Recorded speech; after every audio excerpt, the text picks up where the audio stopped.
So you are Meera Mohandas. Yes, sir. You are joining today. If you allow me, sir. Welcome to Special Investigation Unit. Thank you, sir. IAS കിട്ടിയിട്ടും പിന്നെന്താ IPS എടുത്തേ? അച്ഛൻ പോലീസിലായിരുന്നു. അതുകൊണ്ട് ചെറുപ്പം മുതലേ കാക്കി എനിക്ക് ഇഷ്ടമാണ്. അറിയാലോ, ഇതൊരു സ്പെഷ്യലൈസ്ഡ് യൂണിറ്റ്. സർ. തെളിയിക്കാൻ ബുദ്ധിമുട്ടുള്ള കേസുകൾ മാത്രമാണ് നമ്മളിവിടെ അന്വേഷിക്കുന്നത്. ഇവിടെ ജോയിൻ ചെയ്യാൻ സാധാരണ ആരും താല്പര്യം കാണിക്കാറില്ല. പക്ഷെ മീര ഈ പോസ്റ്റിംഗ് ചോദിച്ചു വാങ്ങി. എന്താ കാരണം? എനിക്കൊരു നല്ല ഇൻവെസ്റ്റിഗേറ്റർ ആകാനാണ് താല്പര്യം. ട്രെയിനിങ്ങിന് സർ ബെസ്റ്റാന്ന് കേട്ടിട്ടുണ്ട്. ഇൻവെസ്റ്റിഗേഷൻ എന്ന് പറഞ്ഞാൽ സിനിമയെ കാണുന്ന പോലെ വൺ മാൻ ഷോ അല്ല, മറിച്ച് ടീം വർക്കാണ്. And team is family. നമ്മളെപ്പോഴും ഒറ്റക്കെട്ടായിരിക്കണം. Got it, sir. മീര കല്യാണം കഴിച്ചാണോ? ഇല്ല. Good. Come on, let's meet our team. Okay, sir. അത് വെച്ച് വേണം അയാളെ ഇനി ഇൻട്രോഗേറ്റ് ചെയ്യാൻ. പക്ഷെ അതിനു മുമ്പ് അയാളുടെ സർ. ഇത് മീര മോഹൻദാസ് ASP. ഹലോ. ഇന്ന് ജോയിൻ ചെയ്തു ഫോർ ട്രെയിനിങ്. മീര, ഇത് DYSP Ramamurthy, chief investigator. Hello. ഇത് SA Ananthakrishnan, sir. Forensic officer Abhirami. Sir. ബാക്കിയുള്ളവരൊക്കെ ഫീൽഡിലാണ്. ഓക്കെ. സർ, ഒരു മിനിറ്റ്.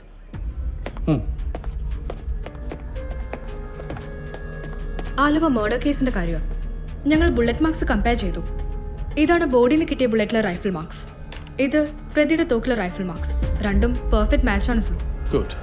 അറസ്റ്റ്. സർ. തോക്കിന്റെ കുഴലിനുള്ളിൽ പ്രത്യേകതരം പൊഴികളുണ്ട്.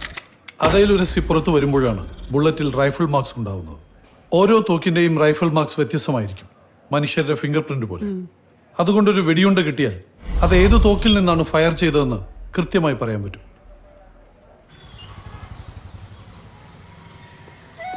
അതെ, രാത്രി ഫ്രണ്ട്സിന്റെ അടുത്ത് പോവാണ്ട് നേരത്തെ വരണം. പപ്പയും മമ്മി ഡിന്നറിന് വരുന്നുണ്ട്. ശരി ശരി. മറക്കരുത്. ഇല്ല, വരാം.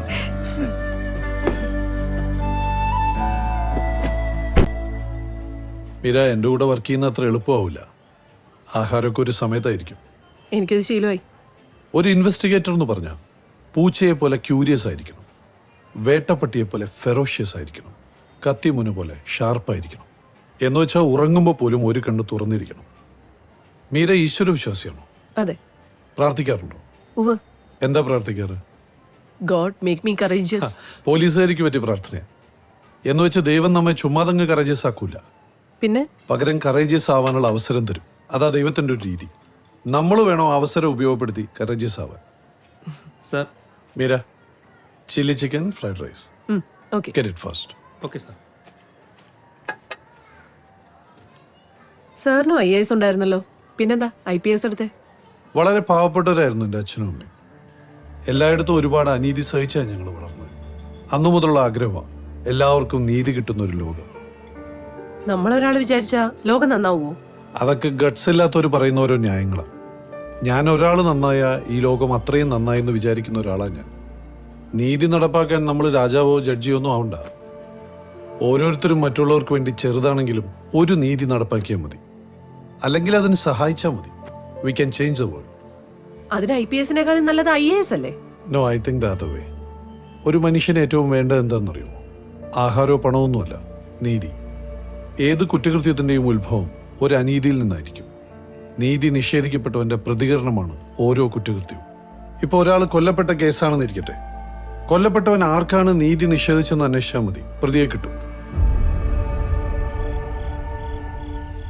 എന്തായാലും നിന്റെ കുക്കിംഗ് ഒക്കെ ഇമ്പ്രൂവ് ചെയ്തിട്ടുണ്ട്. ഡോക്ടറിന് ചോക്ലേറ്റ് പുഡിംഗ് ഭയങ്കര ഇഷ്ടമാണ്. ഞാൻ ഇടയ്ക്ക് ഉണ്ടാക്കി കൊടുക്കാറുണ്ട്. പിന്നെ മമ്മി ഉണ്ടാക്കുന്ന ആ മൂസ് കേക്ക് ഇല്ലേ, അതെന്നെ കൂടെ പഠിപ്പിച്ചേരണേ. ഇനി വരുമ്പോഴാവട്ടെ, ഇപ്പൊ ഞങ്ങൾ ഇറങ്ങാം.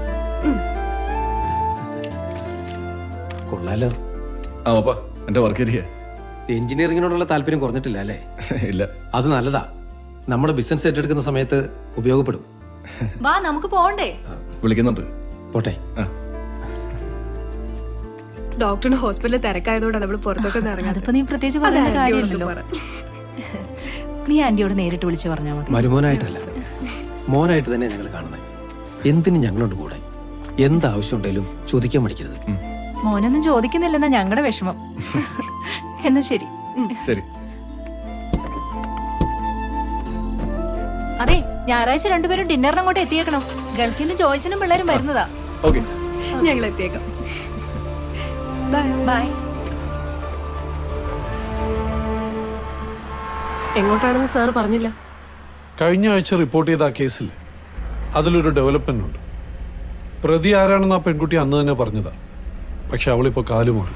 റേപ്പ് നടന്നിട്ടേ ഇല്ലെന്നാ പറയുന്നത്. അതെന്താ അങ്ങനെ? ഡോക്ടർ അരുണിന്റെ ചികിത്സയിലായിരുന്നു. കേസ് ഒതുക്കാൻ പ്രതിയുടെ ബന്ധുക്കൾ ഡോക്ടറിനെ അപ്രോച്ച് ചെയ്തു. ഡോക്ടർ ഇടപെട്ട ആ പെൺകുട്ടിക്ക് വലിയൊരു നഷ്ടപരിഹാരം വാങ്ങിക്കൊടുക്കുകയും ചെയ്തു. ഇനിയിപ്പോൾ അവളുടെ പരാതി കിട്ടാതെ നമുക്ക് ഈ കേസുമായി മുന്നോട്ട് പോകാൻ സാധിക്കില്ല. നമുക്ക് നമ്മുടേതായ രീതിയിലൊന്ന് അപ്രോച്ച് ചെയ്താലോ? അത് വേണ്ട. ജോൺ സാമുവലിന്റെ സണ്ണിൻലോ ഈ ഡോക്ടർ അരുൺ. മാത്രമല്ല ചില കേസുകളിൽ പോലീസിനെ അയാൾ സഹായിച്ചിട്ടുണ്ട്. ആ റെസ്പെക്റ്റ് കൊടുത്തേ പറ്റൂ. നിങ്ങളൊരു നല്ല ഡോക്ടറല്ലേ? നിയമം കയ്യിലെടുത്ത് ഒട്ടും ശരിയായില്ല. സർ, പ്രതിയെ ശിക്ഷിക്കുക എന്നുള്ളത് മാത്രമാണ് നിങ്ങളുടെ താല്പര്യം. പക്ഷെ എൻ്റെ താല്പര്യം ആ പെൺകുട്ടിക്ക് നീതി വാങ്ങിച്ച് കൊടുക്കുക എന്നുള്ളതാണ്. നീതി വാങ്ങിച്ചു കൊടുക്കാനാണ് ഞങ്ങൾ പ്രതിയെ ശിക്ഷിക്കുന്നത്. സർ, അത് വേണം, വേണ്ടെന്നല്ല ഞാൻ പറയണത്. പക്ഷെ അതുകൊണ്ട് മാത്രം അവർക്ക് നീതി ലഭിക്കൂ? ഈ നഷ്ടപ്പെട്ടതെല്ലാം തിരിച്ചു കിട്ടുമോ? അവക്ക് വേണ്ടത് സാമൂഹ്യ നീതിയാണ്. ഈ സമൂഹത്തിൽ അന്തസ്സായി ജീവിക്കാനുള്ള സാഹചര്യം, അതാണ് അവക്ക് വേണ്ടത്. അത് കൊടുക്കാൻ നിയമത്തിന് സാധിക്കുമോ? സാറിന് ഓഫ് ദ റെക്കോർഡ്, അതൊരു പാവപ്പെട്ട കുടുംബമാണ്. അവളുടെ 2 തലമുറയ്ക്ക് സുഖമായിട്ട് ജീവിക്കാനുള്ള കാശാണ് ഞാൻ വാങ്ങിക്കൊടുത്തത്. സാറിനെ പോലത്തെ ഒരു നല്ല ഓഫീസർ അതിൽ നീതി കാണാതിരിക്കരുത്. ആ കുട്ടിയോട് ഞാനൊന്ന് സംസാരിച്ചോട്ടെ? Sorry ma'am, her condition still very unstable. ഇപ്പോൾ ചോദ്യം ചെയ്യാൻ പറ്റില്ല. Please come. രോഗിയുടെ അവകാശങ്ങൾ സംരക്ഷിക്കേണ്ടത് എൻ്റെ ഉത്തരവാദിത്തമാണ്. മെഡിക്കൽ എത്തിക്സിൽ ഞാൻ വെള്ളം ചേർക്കാറില്ല. അത് ഇദ്ദേഹത്തിനല്ലല്ലോ അറിയാം. പിന്നെ ഞങ്ങൾ എങ്ങനെ കേസ് മുന്നോട്ട് കൊണ്ടുപോകും? പ്രതിയെ നിങ്ങൾക്ക് അറിയാലോ. 4 സ്റ്റേഷനിലെ 5 കേസുണ്ട് ഇയാൾക്കെതിരെ. എന്തുകൊണ്ട് ആ കേസുകൾ ഉപയോഗിച്ച് ഇയാൾ അറസ്റ്റ് ചെയ്തുകൂടാ? വേണ്ട രീതി ചോദ്യം ചെയ്താൽ അയാളെല്ലാം പറയില്ലേ? പഴയ പോലെ അല്ല ഡോക്ടർ. മനുഷ്യാവകാശ സംഘടനകളൊക്കെ നോക്കിയിരിക്കുക. രോഗിക്കുള്ള പോലുള്ള അവകാശങ്ങൾ കൊല നടത്തിയവന് പോലും ഉണ്ട്. ഒരാളെ കൊലയാളി എന്ന് വിളിക്കണമെങ്കിൽ അയാൾ തന്നെയാണ് കൊല നടത്തിയതെന്ന് തെളിയിക്കാൻ പറ്റണം. അത് സാധിക്കുന്നില്ലെങ്കിൽ യഥാർത്ഥ കൊലയാളി നമ്മുടെ തൊട്ടു മുമ്പിൽ നിന്നാൽ പോലും നമുക്കൊന്നും ചെയ്യാൻ പറ്റില്ല. അതാണ് നിയമം. ശരിയാണ് സർ. ഏത് കൊല നടത്തിയവനും ഹ്യൂമൻ റൈറ്റ്സിന് അവകാശമുണ്ട്. പക്ഷെ അത് കൊല്ലപ്പെട്ടവന്റെ ഹ്യൂമൻ റൈറ്റ്സിനെക്കാളും വലുതാകാൻ പാടില്ല. എന്ത് മനുഷ്യാവകാശത്തിന്റെ പേരിലായാലും ശരി, അവസാനം കൊല്ലപ്പെട്ടവൻ മണ്ടനും കൊന്നവൻ മിടുക്കനുമാവുന്ന ഒരു അവസ്ഥ ഉണ്ടാവരുത്.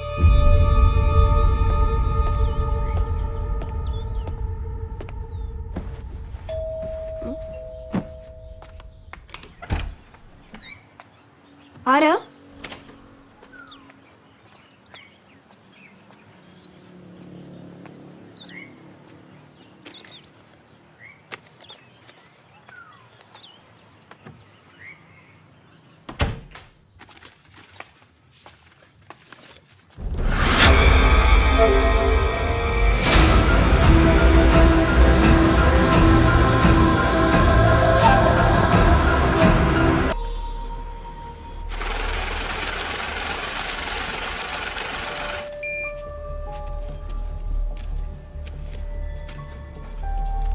ഇവിടെയും കൂടി റിപ്പ് വേണം.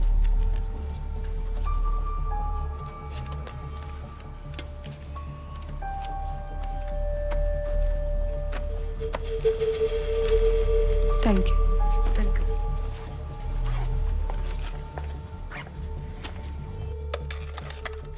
കാർത്തിക, സർ, ഒന്നിങ്ങോട്ട് വരും.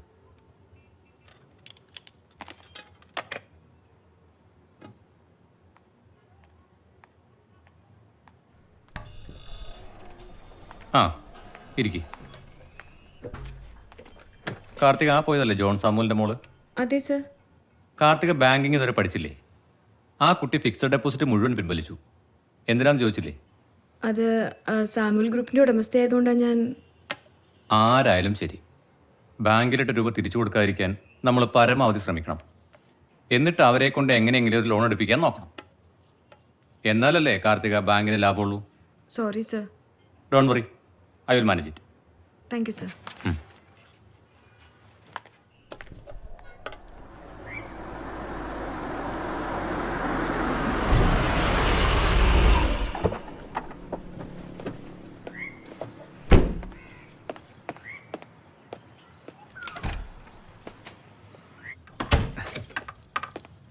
ആം ഹോം.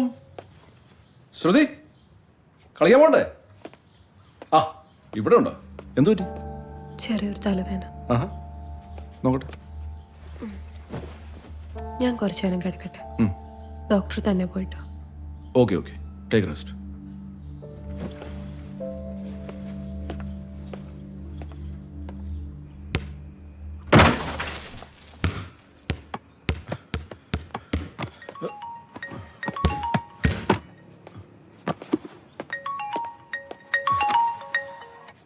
ഹലോ. ഹലോ ഡോക്ടർ, ഞാൻ അഭിലാഷ്, ക്യാപിറ്റൽ ബാങ്കിൽ നിന്നാ. ആ പറയൂ പറയൂ. നിങ്ങൾ ഈ ഡോക്ടർമാർ ക്യാഷ് ഹാൻഡിൽ ചെയ്യുന്ന കാര്യത്തിൽ വളരെ മോശമാണല്ലോ. എന്തു പറ്റി? ക്യാഷ് ആവശ്യമുണ്ടെങ്കിൽ എന്തിനാ ഫിക്സ്ഡ് ഡെപ്പോസിറ്റ് പൊട്ടിച്ചത്? ഇതിപ്പോ എത്ര പലിശ പോയേ? ആ FD ലോൺ എടുത്താൽ മതിയായിരുന്നല്ലോ. അല്ല, ആള് മാറിയില്ലെന്ന് ഉറപ്പാണോ? പിന്നെ ഡോക്ടറുടെ വൈഫ് 5 ലക്ഷം എടുത്തില്ലേ? ആ കാര്യമാണ് ഞാൻ ഈ പറയുന്നത്. എന്തിനാ പെട്ടെന്ന് അത്രയും ക്യാഷ്? അതൊരു കാർ മേടിക്കാനുള്ള പരിപാടി ഉണ്ടായിരുന്നു. എന്റെ ഡോക്ടറെ, അതിന് ലോൺ എടുക്കല്ലേ ലാഭം? ഞങ്ങളിപ്പോ കാർ ലോണിന് പുതിയൊരു സ്കീം തുടങ്ങിയിട്ടുണ്ട്. ഏറ്റവും കുറഞ്ഞ റേറ്റാ. ഞാനേ സാറേ ഒന്നൊന്ന് ആലോചിച്ചിട്ട് ഞാൻ വിളിക്കാവേ. ഓക്കെ, അങ്ങനെ മതി. ശരി, ഓക്കെ. Thank U.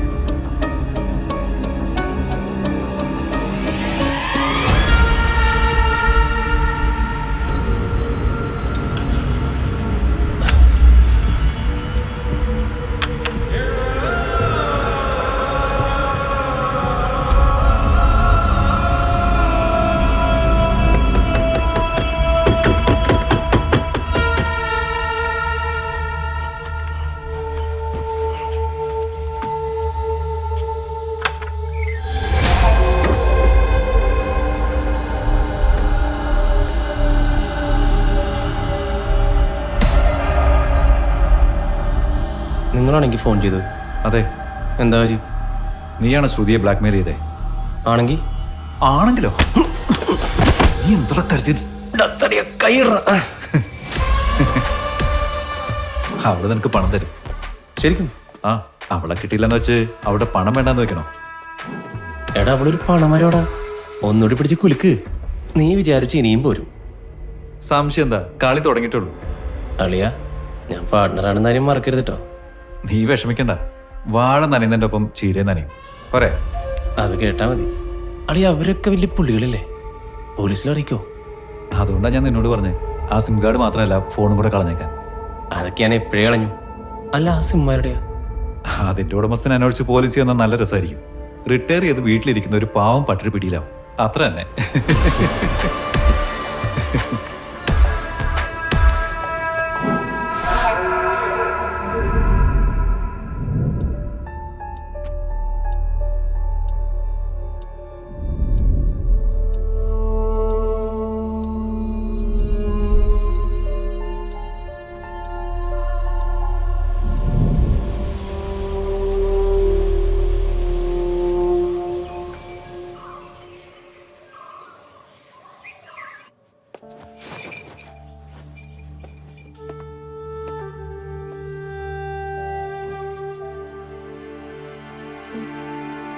തലവേന മാറിയില്ലേ?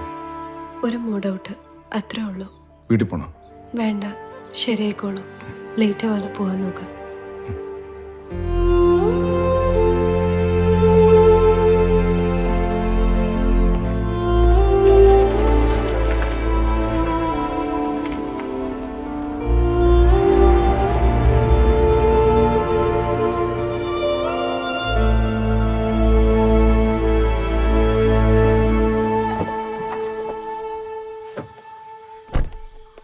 ആ ഇച്ചാ, ഗുഡ് മോർണിംഗ്. Good morning. എന്താ വല്ല പ്രശ്നമുണ്ടോ? അതെന്താ വെച്ചാ അങ്ങനെ ചോദിച്ചത്? അല്ല, പ്രശ്നമുള്ളവരാണല്ലോ എന്നെ കാണാൻ വരുന്നത്. ഇച്ചാ എൻ്റെ കാർ ഒന്ന് വേണം. ഇച്ചാൻ എൻ്റെ കാർ കൊണ്ടുപോകുമോ? അതിനെന്തരാ, നീ കൊണ്ടുപോയിക്കോ. എവിടെ പോകാനാടാ? ഒരു കാര്യമുണ്ട്, വന്നിട്ട് പറയാം. ആയിക്കോട്ടെ. ഓക്കെ.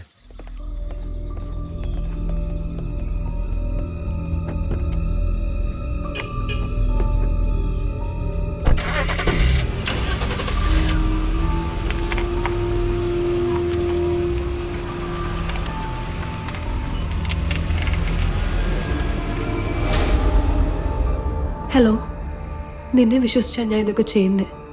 ഇനിയും എന്നെ ചതിക്കരുത്. ഇത്രയായിട്ടും നിനക്കെന്നെ വിശ്വാസമില്ലേ? 5 ലക്ഷം എൻ്റെ കയ്യിലുണ്ട്. ഞാൻ എവിടെ കൊണ്ടുവന്നേരണ്ടേ? സെന്റ് മേരി സ്കൂളിന്റെ വടക്ക് വശത്തുള്ള റോഡിൽ വരാൻ പറ്റൂ? നീ കാറിൽ തന്നെ ഇരുന്നാ മതി, ഇറങ്ങണ്ട. ഞാൻ വന്ന് കണ്ടോളാം. ഓക്കെ.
അവൻ 50 ലക്ഷത്തിൽ നിന്ന് ഒറ്റ പൈസ കുറയ്ക്കില്ല.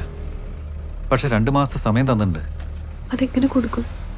അതിൻ്റെ ഹസ്ബൻഡ് അറിയാതെ പപ്പയുടെ നിന്ന് വാങ്ങാം. ഞാൻ എന്തു പറഞ്ഞു വാങ്ങിക്കും? അതൊക്കെ ഞാൻ ആലോചിച്ചിട്ട് പിന്നെ പറയാം. 2 മാസത്തെ സമയമുണ്ടല്ലോ, നീ ഇപ്പൊ ചെല്ല്.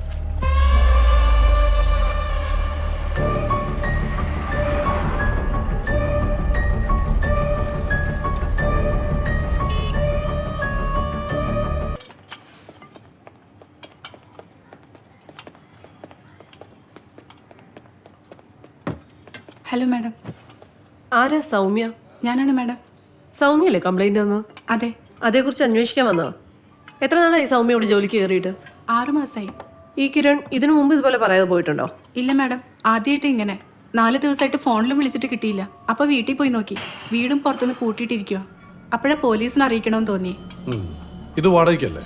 അതെ സാർ. അയാൾക്ക് വാഹനം എന്തെങ്കിലും ഉണ്ടോ? ഒരു കാറുണ്ട്, അത് വീടിന്റെ മുറ്റത്ത് കിടക്കണ കണ്ടു. സൗമ്യ എപ്പോഴാണ് ഏറ്റവും ഒടുവിൽ കിരണിനെ കണ്ടത്? കാണാതാവുന്നതിന്റെ തലേ ദിവസം.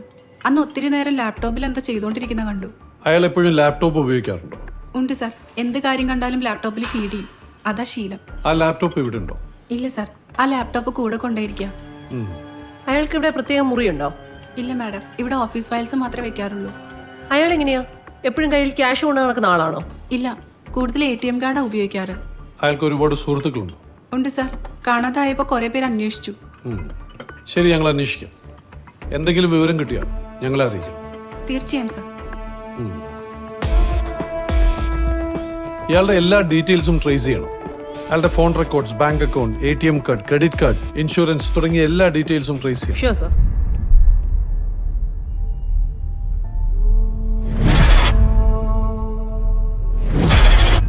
സർ, എന്ത് പറ്റി സർ? ഒന്നുമില്ല, അടുത്ത പേഷ്യന്റ് വിളിച്ചു. സുനിൽ സർ, ആ കിരണിന്റെ ഡീറ്റെയിൽസ് ഞാൻ കളക്ട് ചെയ്തു. വീടുമായിട്ട് അയാൾക്ക് വലിയ ബന്ധമൊന്നുമില്ല. പിന്നെ പ്രായമായ അച്ഛനും അമ്മയും ഉണ്ട്. അയാളുടെ അനിയനാണ് വീട്ടുകാര്യങ്ങളൊക്കെ നോക്കുന്നത്. കോളേജിൽ അയാൾ പഠിച്ചത് ബിസിനസ് മാനേജ്മെന്റ് ആണെങ്കിലും തുടങ്ങിയത് ഫിറ്റ്നസ് സെന്ററാണ് സർ. അത് നല്ല രീതിയിൽ റൺ ചെയ്യുന്നുമുണ്ട്. ഫിറ്റ്നസ് സെന്റർ തുടങ്ങുന്നതിനായിട്ട് നല്ലൊരു തുക ലോൺ എടുത്തിട്ടുമുണ്ട്. പക്ഷേ ഒരിക്കൽ പോലും തിരിച്ചടവ് മുടങ്ങിയിട്ടില്ല. ഒറ്റ നോട്ടത്തിൽ അയാൾ നല്ലൊരു ബിസിനസ്സുകാരനാണ്. അങ്ങനെയാണെങ്കിൽ അയാൾ മനഃപൂർവ്വം മുങ്ങിയതാവാൻ വഴിയില്ല. അയാളുടെ പേരിൽ ഇൻഷുറൻസ് പോളിസി ഒന്നുമില്ല. പക്ഷെ വേറൊരു കാര്യമുണ്ട്. നമ്മുടെ അറിവിൽ അയാളുടെ ഒരേ ഒരു വരുമാനം ഈ ഫിറ്റ്നസ് സെന്ററാണ്. പക്ഷെ അതിനേക്കാൾ വളരെ കൂടുതൽ പണം അയാളുടെ ബാങ്ക് അക്കൗണ്ടിലുണ്ട്. ഉദാഹരണത്തിന് കഴിഞ്ഞ 13-ാം തീയതി ബുധനാഴ്ച 5 ലക്ഷം രൂപ ലിക്വിഡ് ക്യാഷ് അയാൾ ഡെപ്പോസിറ്റ് ചെയ്തിട്ടുണ്ട്. ഉടൻ തന്നെ അതിൽ നിന്ന് 1 ലക്ഷം രൂപ ഒരു വിനായകന് ട്രാൻസ്ഫർ ചെയ്തിട്ടുണ്ട്. അതിനുശേഷം കാണാതാകുന്നതുവരെ മറ്റു പലരുമായും ഇതുപോലെ ട്രാൻസാക്ഷൻ നടത്തിയിട്ടുണ്ട്. അതായത് നമുക്കറിയാത്ത ഏതോ രീതിയിൽ അയാൾ ധാരാളം പണം സമ്പാദിക്കുന്നുണ്ട്. ഒരുപക്ഷെ അതിന്റെ എന്തെങ്കിലും കാര്യമായിട്ടായിരിക്കും അയാൾ പോയിട്ടുണ്ടാവുക. അങ്ങനെയാണെങ്കിൽ അതൊരു നല്ല ബിസിനസ് ആവാൻ വഴിയില്ല. അതുകൊണ്ടാവും പറയാതെ പോയത്. ഞാൻ അയാളുടെ ഫോൺ റെക്കോർഡ്സ് ചെക്ക് ചെയ്തു. അയാളെ കാണാതായതിന്റെ തലേ ദിവസം രാത്രിയാണ് ഫോൺ സ്വിച്ച് ഓഫ് ചെയ്തത്. അതിനുശേഷം പിന്നീട് ഒരിക്കലും അത് ഓൺ ചെയ്തിട്ടുമില്ല. ഒരുപക്ഷെ നമുക്കറിയാത്ത വേറെ ഏതെങ്കിലും നമ്പർ അയാൾക്കുണ്ടായിരിക്കും. വേറെ ബിസിനസ്സിന് പോകുമ്പോൾ വേറെ നമ്പർ ആയിരിക്കും അയാൾ ഉപയോഗിക്കുക. അത് മാത്രമല്ല, കാണാതായ ശേഷം കഴിഞ്ഞ 7 ദിവസത്തിനിടയിൽ അയാൾ ഒരിക്കൽ പോലും ATM കാർഡ് ഉപയോഗിച്ചിട്ടില്ല. ബാങ്കിൽ നിന്ന് മറ്റേതെങ്കിലും രീതിയിൽ പണം പിൻവലിച്ചിട്ടുമില്ല. സ്ഥിരമായി കാർഡ് ഉപയോഗിക്കുന്ന ഒരാൾ 7 ദിവസമായി പണം പിൻവലിച്ചിട്ടില്ല എന്ന് പറയുമ്പോൾ അതൊരു നല്ല ലക്ഷണമല്ലല്ലോ.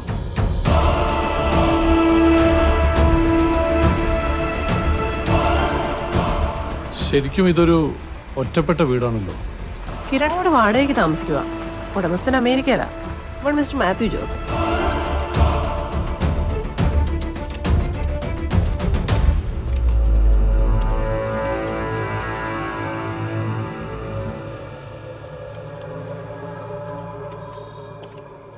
കാറിന്റെ മേലെ അധികം പൊടിയില്ലല്ലോ. മിനിഞ്ഞന്ന് മഴ പെയ്തല്ലോ. നമ്മൾ ആദ്യം നടത്തുന്ന പരിശോധനയാണ് ഏറ്റവും പ്രധാനം. കുന്തം പോയാൽ കുടത്തിലും തിരിയുന്ന സ്വഭാവമായിരിക്കണം ഒരു ഇൻവെസ്റ്റിഗേറ്റർക്ക്. എത്ര നിസ്സാരമായ കാര്യങ്ങൾ കണ്ടാലും അത് നോട്ട് ചെയ്ത് വെക്കണം. നിസ്സാരമായ കാര്യങ്ങളാണ് പലപ്പോഴും നമുക്ക് പ്രയോജനപ്പെടുന്നത്. സാറ് കള്ളനാവാത്തത് നാട്ടുകാരുടെ ഭാഗ്യം. കള്ളനെ പിടിക്കാൻ അതിലും വലിയ കള്ളനാവണമെന്നില്ല.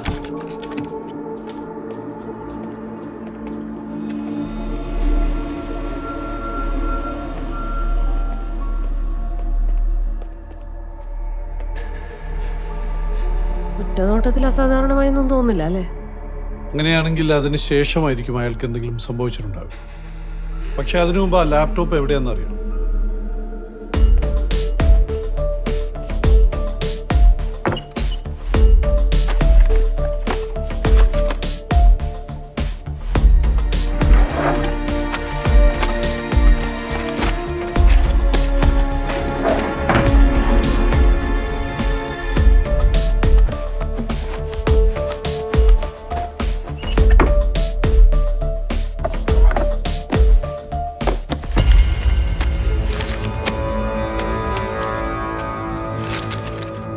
സർ, യാത്ര പോകുന്ന ഒരാൾ ഇത്രയും രൂപ വെറുതെ വീട്ടിൽ വെച്ചിട്ട് പോകും? എങ്കിൽ അയാൾ പണമൊട്ടും ആവശ്യമില്ലാത്തൊരു യാത്രയ്ക്കായിരിക്കും പോയത്. സർ, ആ ലാപ്ടോപ്പ് ഇവിടെ ഒന്നും കാണുന്നില്ല. എന്നാൽ അയാൾ അതും കൊണ്ടുപോയിട്ടുണ്ടാവും സർ. ഉണ്ടാവാം, പക്ഷേ എപ്പോഴും ലാപ്ടോപ്പ് ഉപയോഗിക്കുന്ന ഒരാളുടെ വീട്ടിൽ എന്തെങ്കിലും ഒരു സ്റ്റോറേജ് ഡിവൈസ് കാണണ്ടേ? ഡേറ്റ സ്റ്റോർ ചെയ്യാനുള്ള ഒരു സിഡിയോ ഹാർഡ് ഡിസ്കോ പെൻഡ്രൈവോ ഒന്നും കാണുന്നില്ല. അത് സ്ട്രെയിഞ്ച് ആയിട്ട് തോന്നണില്ലേ? ഒരുപക്ഷെ അതും അയാൾ കൊണ്ടുപോയി കാണും. ആവാം, പക്ഷെ അയാൾ തന്നെയാണോ അത് കൊണ്ടുപോയതെന്നാണ് നമുക്കറിയേണ്ടത്. എന്നാലും ഈ വീട്ടിൽ കാണുന്നതൊന്നും അത്ര നല്ല ലക്ഷണമല്ല. ഈ സൗണ്ട് കേട്ടോ? വേറൊരു സ്ഥലത്തും ഈ സൗണ്ട് ഇല്ല. ഇവിടെ മാത്രം ഈ സൗണ്ട് കേൾക്കാൻ എന്താ കാരണം? സൗണ്ട് കേട്ടിട്ട് അവിടെ മാത്രം സോപ്പിട്ട് കഴിക്കുമല്ലോ തോന്നുന്നു. കറക്റ്റ്. എന്തിന് ഇവിടെ മാത്രം കഴുകി വൃത്തിയാക്കണം? അവിടെ രക്തം വീണിട്ടുണ്ടാവും. അതെങ്ങനെ പറയാൻ പറ്റും? അതാണ് പോലീസ് ബുദ്ധി. സംശയകരമായ രീതിയിൽ ഒരു സ്ഥലം കഴുകി വൃത്തിയാക്കിയിരിക്കുന്നത് കണ്ടാൽ അവിടെ വീണത് രക്തമായിരുന്നു എന്ന് വേണം നമ്മൾ ആദ്യം സംശയിക്കാൻ. മാഡം, ഒരു കുറ്റവാളി തെളിവ് നശിപ്പിക്കാൻ നോക്കുമ്പോൾ അയാൾ ആദ്യം ശ്രമിക്കുന്നത് രക്തക്കറ മായ്ക്കാനായിരിക്കും. അതാണ് ക്രിമിനൽ സൈക്കോളജി. രക്തക്കറ മായ്ക്കുന്നത്ര എളുപ്പമല്ല. വളരെ സ്ട്രോങ് ആയിട്ടുള്ളൊരു ഡിറ്റർജന്റ് ഉപയോഗിക്കേണ്ടി വരും. ബ്ലീച്ചിങ് പൗഡർ ഉപയോഗിച്ചിരിക്കുന്നത് മാത്രമല്ല, പോലീസ് നായ്ക്ക് മണം കിട്ടാതിരിക്കാൻ വേണ്ടി കെമിക്കൽസും സ്പ്രേ ചെയ്തിട്ടുണ്ട്. കഴുകി കളഞ്ഞാൽ പിന്നെ രക്തമാണെന്ന് എങ്ങനെ തെളിയിക്കും? അതിനാണ് ലൂമിനോൾ ടെസ്റ്റ്. കഴുകിയ സ്ഥലത്ത് ലൂമിനോൾ സ്പ്രേ ചെയ്യണം. എന്നിട്ടൊരു അൾട്രാവയലറ്റ് ലൈറ്റ് വെച്ച് നോക്കിയാൽ മതി. എത്ര നന്നായി കഴുകിയാലും രക്തം വീണ ഭാഗം തിരിച്ചറിയാൻ പറ്റും. സർ, ഇത്രയും ഭാഗത്ത് രക്തം വീണിട്ടുണ്ട്. ബ്ലഡിന്റെ വോളിയം വെച്ച് നോക്കുമ്പോൾ ഇവിടെ വെച്ച് ആർക്കോ കാര്യമായ പരിക്കേറ്റിട്ടുണ്ട്. ഒരുപക്ഷെ ഒരു മർഡർ തന്നെ നടന്നിട്ടുണ്ടാവും. Come on sir. ഇതാ നോക്കിയേ. ആ സെറ്റിൽ ഒരു കത്തി മാത്രം ഇല്ലാത്തത് ശ്രദ്ധിച്ചു. ഒരുപക്ഷെ ആ കത്തി ഉപയോഗിച്ചായിരിക്കും കുത്തിയിട്ടുണ്ടാവുക. എന്നിട്ട് തെളിവ് നശിപ്പിക്കാൻ വേണ്ടി അക്രമി ആ കത്തിയും കൊണ്ടുപോയിട്ടുണ്ടാവും. സർ, മുറിവേറ്റത് കാണാതായ കിരണ് തന്നെ ആവണം നിർബന്ധമില്ലല്ലോ. ഒരുപക്ഷെ അയാൾ മറ്റാരെങ്കിലും ഇവിടെ കൊണ്ടുവന്ന് മുറിവേൽപ്പിച്ചതായിക്കൂടെ? You are absolutely right. ഈ രക്തം കാണാതായ കിരണിന്റെ ആണെന്ന് ഉറപ്പുവരുത്തണമെങ്കിൽ DNA ടെസ്റ്റ് വേണ്ടി വരും.